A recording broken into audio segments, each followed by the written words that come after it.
कांग्रेस कार्यकर्ताओं में उत्साह का संचार करने और कांग्रेस कार्यकर्ता सम्मेलन में भाग लेने के लिए कांग्रेस नेता और पूर्व मंत्री जयवर्धन सिंह शनिवार को निवाड़ी जिले की पर्यटन नगरी ओरछा पहुंचे। वरिष्ठ कांग्रेस नेता बालकृष्ण दुबे के घर पर प्रेस वार्ता के दौरान उन्होंने भाजपा सरकार पर जमकर निशाना साधा। उन्होंने पार्टियों में गुटबाजी होने का मुख्य कारण ज्योतिरादित्य सिंधिया को बताया। उन्होंने साफ कहा कि सिंधिया जब कांग्रेस में थे तब वहां गुटबाजी थी और अब भाजपा में है तो वहां पर गुटबाजी चल रही है। पत्रकारों से बातचीत में जयवर्धन ने कहा कि मुख्यमंत्री शिवराज सिंह चौहान 4 बार से मध्य प्रदेश के मुख्यमंत्री हैं। उनका लंबा कार्यकाल रहा है, इसके बाद भी उनका कंट्रोल शासन पर नहीं है। जयवर्धन ने साफ कहा कि जो पाप करके राज करने का प्रयास करेगा वह कभी सफल नहीं हो पाएगा। उन्होंने कहा कि मध्य प्रदेश की जनता ने करीब 4 साल पहले कांग्रेस पार्टी को मत दिया था, लेकिन आज जो सरकार है वो सौदे की सरकार है।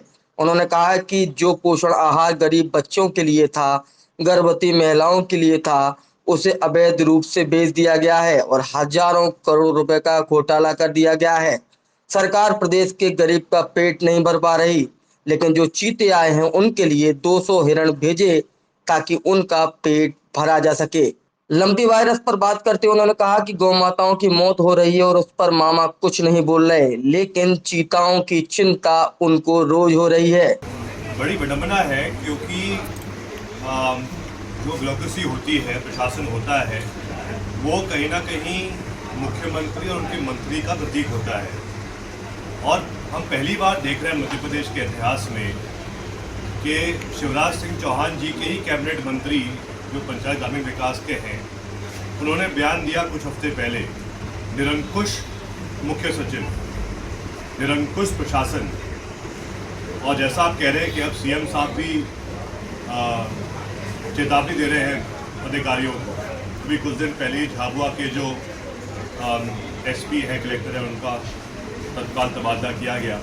इससे स्पष्ट दिख रहा है कि शिवराज सिंह चौहान जी जबकि चौथी बार के मुख्यमंत्री हैं, लगभग उनका जो कुल कार्यकाल रहा है सीएम के रूप में 18 साल का रहा है, लगभग सबसे लंबे समय के मतलब सीएम रहे हैं।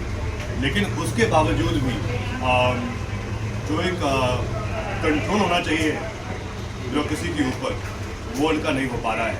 और ये इसलिए हो रहा है क्योंकि आज जो माहौल बन गया है पूरे प्रदेश में, मैं तो स्पष्ट कहता हूँ, जो पाप करके राज करने का प्रयास करेगा वो कभी सफल नहीं हो पाएगा।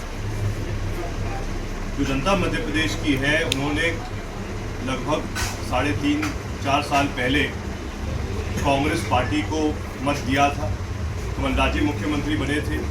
लेकिन आज जो सरकार मध्य प्रदेश में है, ये बनी है सौदे के रूप में, ये बनी है लेन देन के माध्यम से। और आप स्वयं देख रहे हैं, जब से ये सरकार बनी भाजपा की 2020 में, सरकार जैसी बनी लॉकडाउन लग गया पूरे प्रदेश और देश में। पूरे जो मजदूर वर्ग जो अन्य राज्यों में थे वो सब परेशान हुए। लाखों लोग पैदल चल के घर वापस लौटना पड़ा था मजबूरन। 18 दिन तक राहुल गांधी मध्य प्रदेश में भारत जोड़ो यात्रा को लेकर रहेंगे। इसको लेकर उन्होंने कहा कि राहुल गांधी 2 माह बाद मध्य प्रदेश में प्रवेश करेंगे और बुरहानपुर से अपनी यात्रा की शुरुआत करेंगे। बुरहानपुर से खंडवा, इंदौर, उज्जैन होते हुए यात्रा आगर मालवा होते हुए राजस्थान पहुंचेगी। उन्होंने कहा कि यह हमारे लिए गर्व की बात है कि राहुल गांधी 18 दिनों तक मध्य प्रदेश में रहेंगे। साथ ही उषा ठाकुर के भारत यात्रा को लेकर दिए गए बयान पर कि भारत को खंड खंड करने वाली यह यात्रा है, उन्होंने कहा कि उनका निवेदन है कि कृपया कर इस तरह नफरत फैलाने का काम ना करें। कांग्रेस का नफरत छोड़ो भारत जोड़ो ही उद्देश्य है।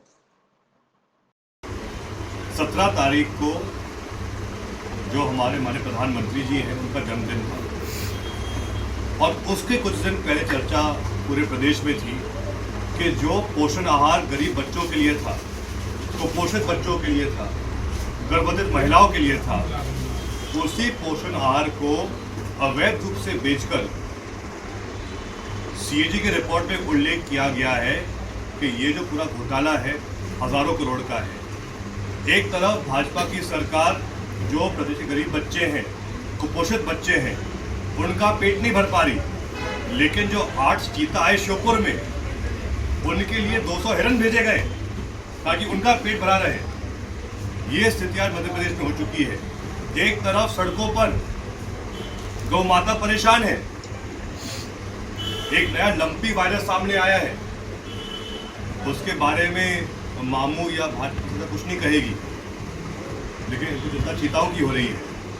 तो आप खुद समझ सकते हैं कि आज क्या स्थिति हो गई मध्य प्रदेश में। सिसोदिया की आप बात कर रहे थे, अभी शिवपुरी में उन्होंने कहा कि शिवपुरी के अंदर स्नैक माफिया हावी है, तो क्या मतलब इस तरीके से क्या स्नैक माफियाओं से गठजोड़ है? तो अगर मंत्री ये कह रहा है कि शिवपुरी में लोग जो है स्नैक बेच रहे हैं और स्मोक का कारोबार जो युवा पीढ़ी को बर्बाद कर रहा है, कहीं ना कहीं अगर ऐसे बयान स्वयं प्रभारी मंत्री जी दे रहे हैं तो उससे ये बात स्पष्ट होती है कि जो उनका समय रहा है प्रभारी मंत्री के रूप में वो विफल हो गया है।